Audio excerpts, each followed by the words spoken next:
Son père s'appelait Bernard, et Bernard Blier reste l'un des monuments du cinéma français, un acteur absolument hors norme, avec une filmographie absolument incroyable. Son premier vrai film qui a absolument déchaîné les passions et secoué les foules, c'est en 1974, c'est Les Valseuses. La première des influences que j'ai subies, c'est le fait d'être le fils d'un acteur génial, qui évidemment a dû avoir son importance. Ensuite, parce que quand j'étais enfant et que je rentrais de l'école, c'était moi qui lui faisais répéter ses rôles, etc. Donc je jouais les pièces avec lui.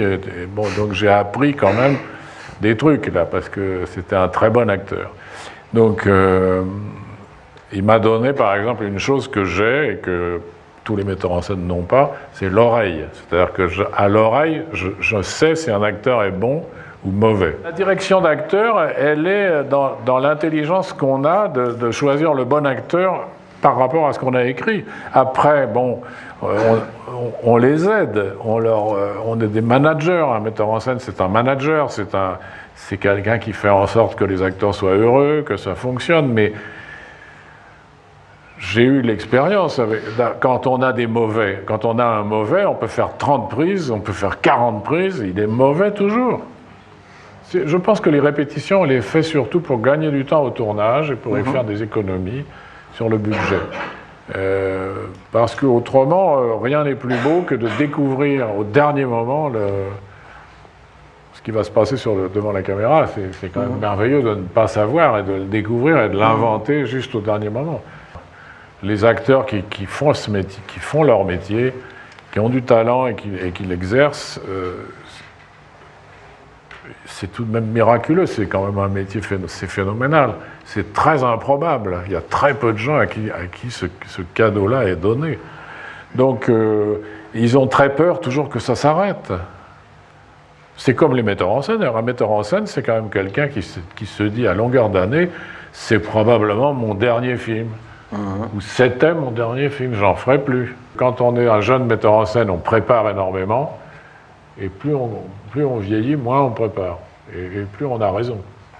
Parce que préparer, c'est juste pour se rassurer, mais on peut pas préparer. Moi, je me souviens, quand j'ai démarré, j'avais des crobards, j'avais des feuilles avec des numéros, des flèches rouges, noires et tout. Puis finalement, alors je mettais ça à côté de mon bureau, j'affichais ça sur le plateau. Tout le monde venait vachement impressionné et je ne le regardais jamais, je ne m'en occupais plus après.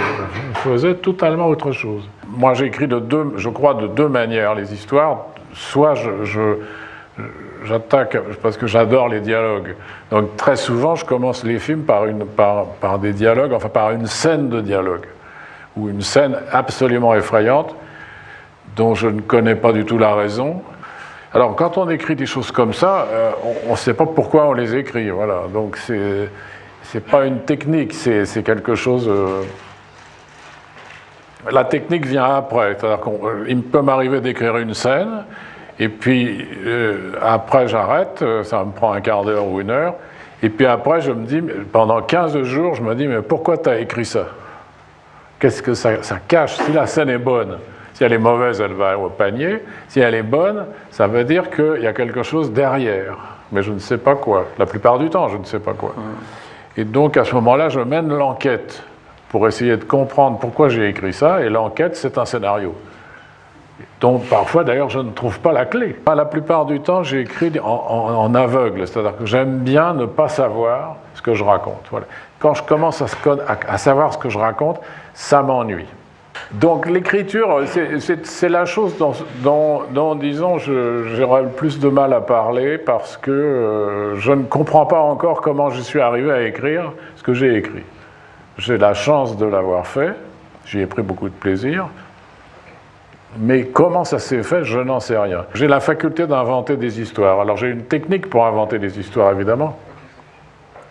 D'abord, je note beaucoup de choses que je garde dans des chemises, dans des cartons. Dans un film, il doit y avoir un thème. Moi, en général, quand je parle du scénario, je parle toujours de ça. C'est qu'il y a un thème, c'est comme en musique. Un film, c'est pas très long, donc il n'y a pas besoin d'avoir 14 thèmes, un seul suffit. Donc on a un thème porteur qu'on ne connaît pas forcément quand on commence à écrire, mais qu'on découvre assez rapidement. Disons, dans les quelques jours du démarrage du travail, on se dit, tiens, je fais un film là-dessus. Et puis après, on travaille le thème. Alors, la seule recommandation que je peux donner à des jeunes, c'est de dire, il faut travailler le thème jusqu'à la mort du thème. C'est-à-dire qu'il faut aller au fond du thème, même si on écrit des conneries intournables. Mais il faut qu'on tourne quand même aussi. Mais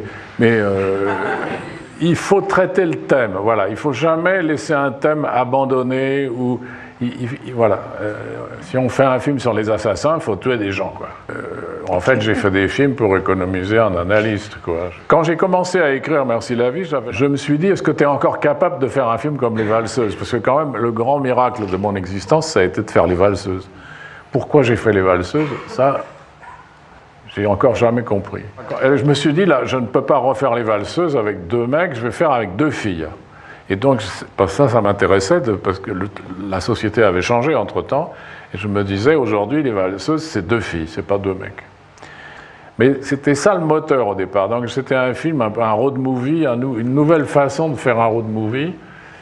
Et puis, petit à petit, c'est parti en vrille dans ma tête, parce qu'il y a eu le mélange d'époques. Il y a eu surtout, je pense, c'est un film sur l'espoir et sur le désespoir d'être jeune. C'est surtout un film qui parle de... Est-ce que c'est... la question, c'est quel genre de vie on va avoir, quoi, quand on est... que ça serait des garçons, ça serait pareil, mais 2 jeunes filles qui sont confrontées à l'avenir. Et leur avenir... à cette époque-là, on parlait beaucoup du sida, on en parle toujours, mais bon, ça m'a...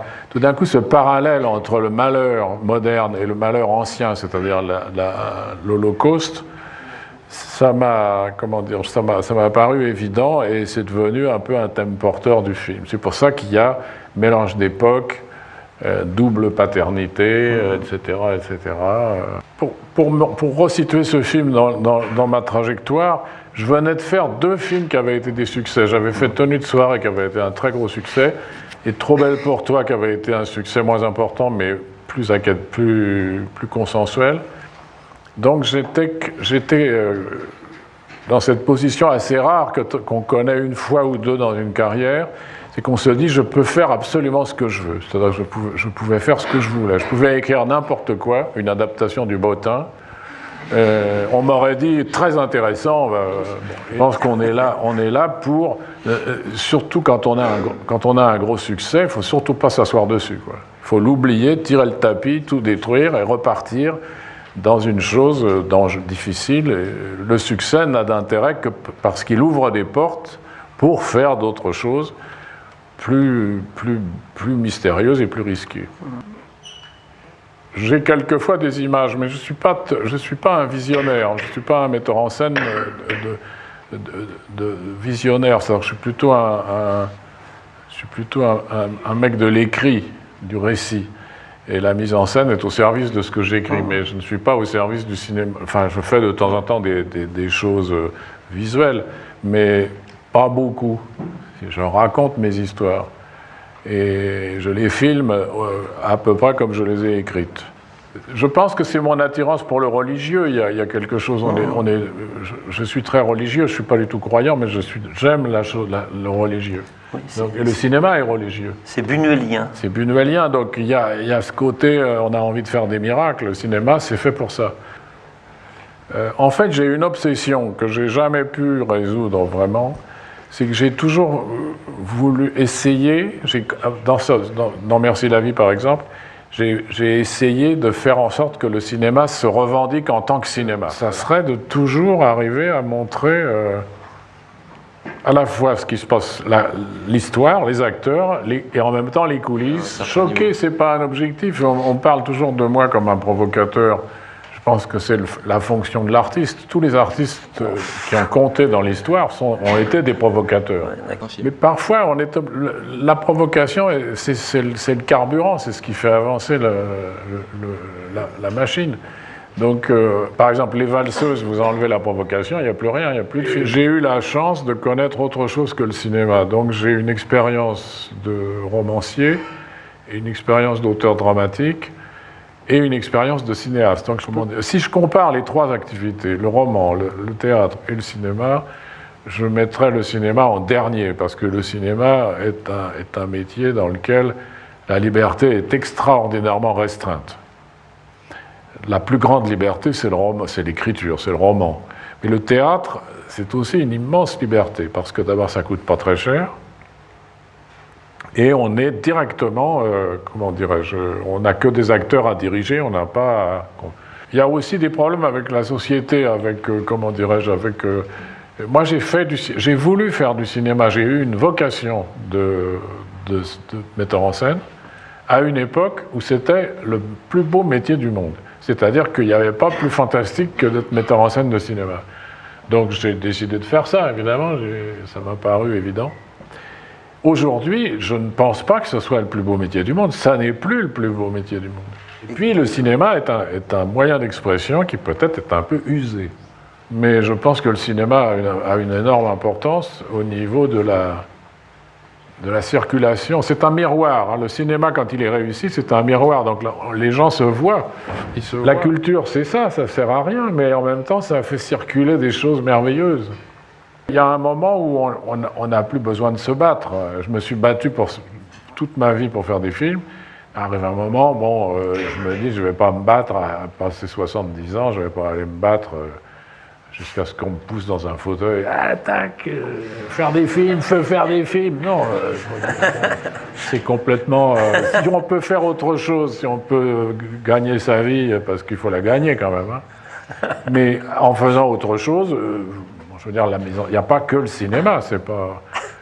Et c'est fatigant en plus de faire des films. Donc, au début, j'avais tellement eu envie de faire ce métier que le jour où ça a commencé à rigoler un petit peu, j'ai eu envie de tenir. Bon, c'est ce que j'ai fait finalement, j'ai tenu. Et aujourd'hui, je peux me dire, si j'arrête demain, c'est pas grave, j'ai fait assez, quoi. J'ai rempli mon contrat. Merci infiniment. Merci, ça me fait pas plaisir. Je reviendrai.